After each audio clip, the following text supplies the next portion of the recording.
Every student who is still not getting final result is curious, somewhere tensed.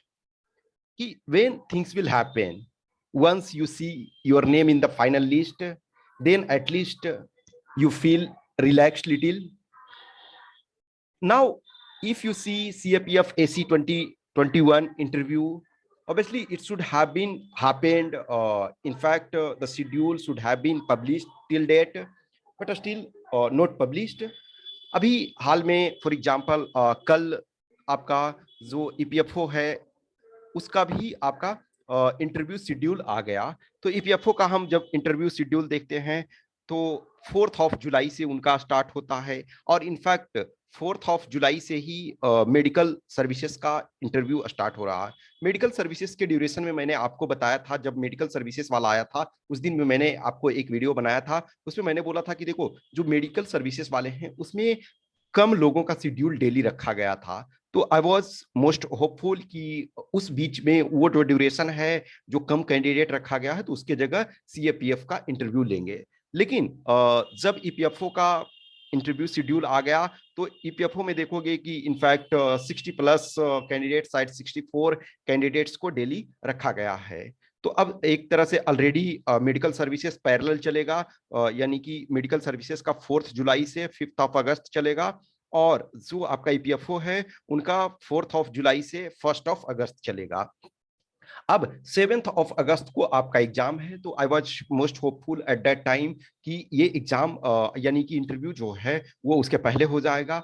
UPSC no doubt parallel कई exam से work करती है और करती आई है। इनफैक्ट देखोगे अभी छोटे छोटे कई सारे रिजल्ट बीच बीच में आते रहते हैं, बहुत सारे एग्जाम्स भी कंडक्ट कराते जाते हैं। तो यूपीएससी के पास मैन पावर है, उनके पास पर्सन्स हैं कि वो चीज को कर सकते हैं। लेकिन ऑलरेडी चूंकि हर डे इन्होंने देखा जाए तो 90 के करीब इंटरव्यू डेली अब उस ड्यूरेशन में हो जाएगा। तो ऑब्वियसली है 90 बहुत होते हैं इंटरव्यू लेने के लिए। यूपीएससी इन जनरल है सपोज 10 बोर्ड्स बैठा सकती है। तो अब मैं समझता हूं कि शायद मुश्किल होता जा रहा। अब इसमें डिले क्यों हो रहा है? ये देखो, जब अभी 2020 वाले का रिजर्व लिस्ट आया तो उसमें कुछ कैंडिडेट ऑलरेडी सेलेक्ट हुए जो कि 21 वाले में उनका इंटरव्यू होना था। तो एटलीस्ट उन कैंडिडेट्स को फिल्टर करना था। इनफैक्ट और जो मेन लिस्ट 2020 वाला आया था तो कुछ कैंडिडेट को उसमें फिल्टर करना है था, तो उनको फिल्टर किया गया। अब यूपीएससी अभी क्या कर रही है, इधर के हर एग्जाम में ये कर रही है कि कुछ candidate already suppose in eligible है, किसी का कुछ डॉक्यूमेंट्स मिसिंग है, किसी का कुछ और प्रॉब्लम है, तो सीएपीएफ में भी अभी जो कैंडिडेट जो हमसे जुड़े हुए हैं तो कुछ कैंडिडेट को रिजेक्शन लेटर आया कि your candidature has been rejected for this reason. अब now if you find this thing कि it is not right, then you have to defend yourself. तो इसमें देखो ईपीएफओ वाले में डिफेंड करने के लिए उन्होंने अप्रैल मंथ में ही दिया था कि अप्रैल मंथ तक दिया जा रहा है, आप मई फर्स्ट वीक तक आप उसको अपना सपोर्टिंग डॉक्यूमेंट्स दे सकते हो, जिसके कारण कि आपका कैंडिडेचर क्यों नहीं रिजेक्ट किया जाए।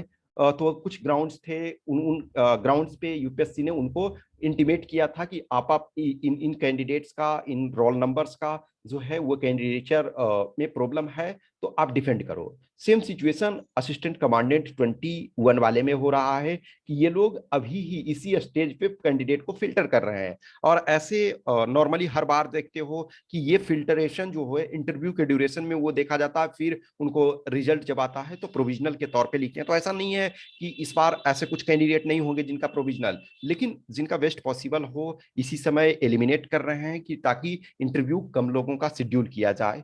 तो अब फिलहाल मुझे अब लग रहा है कि शायद शायद आपका जो 21 का इंटरव्यू है तो 22 के रिटेन के बाद हो सकता है। लेकिन UPSC always means unpredictable service commission, और इनके पास इतनी स्ट्रेंथ है, इनके पास इतनी क्षमता है कि ये आपका इंटरव्यू करा सकते हैं।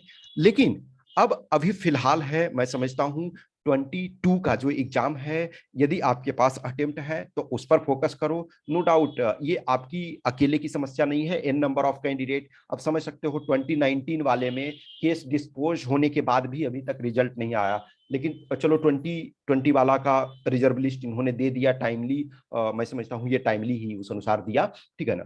तो कुछ 2019 वाला भी देखो अभी तक क्लियर नहीं हुआ, तो लिटिल आपका प्रॉब्लम्स कुछ जगह होता है कि कुछ कंफ्यूजन होते हैं।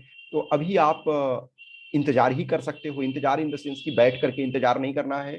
आप 22 के लिए यदि एलिजिबल हो तो आप प्रिपरेशन करते रहो। यदि किसी को है कि हमें मेंस लिखना है सीएससी 2022 का, आपके इतने अच्छे मार्क्स आ रहे हैं कि प्री क्वालिफाई कर रहे हो, तो आप मेंस का प्रिपरेशन स्टार्ट करो। ये आशा अभी भी है कि शायद नेक्स्ट वीक मान के चलो आता है शेड्यूल, अभी भी मैं होपफुल हूं कि पैरेलली ये करवा सकते हैं, इनके पास क्षमता है कि ये कर सकते हैं, क्योंकि आपके वाले में धीरे धीरे करके कैंडिडेट कम होते जा रहे हैं। इस बार मैं समझता हूं कि शायद 450 कैंडिडेट से ज्यादा नहीं होंगे। तो ये यदि चाहें तो 450 कैंडिडेट को एडजस्ट कर सकते हैं इसी पैरेलल सीरीज में, इन द सेंस की 2 बोर्ड सपोज इसके लिए डेडिकेट करके कर सकते हैं।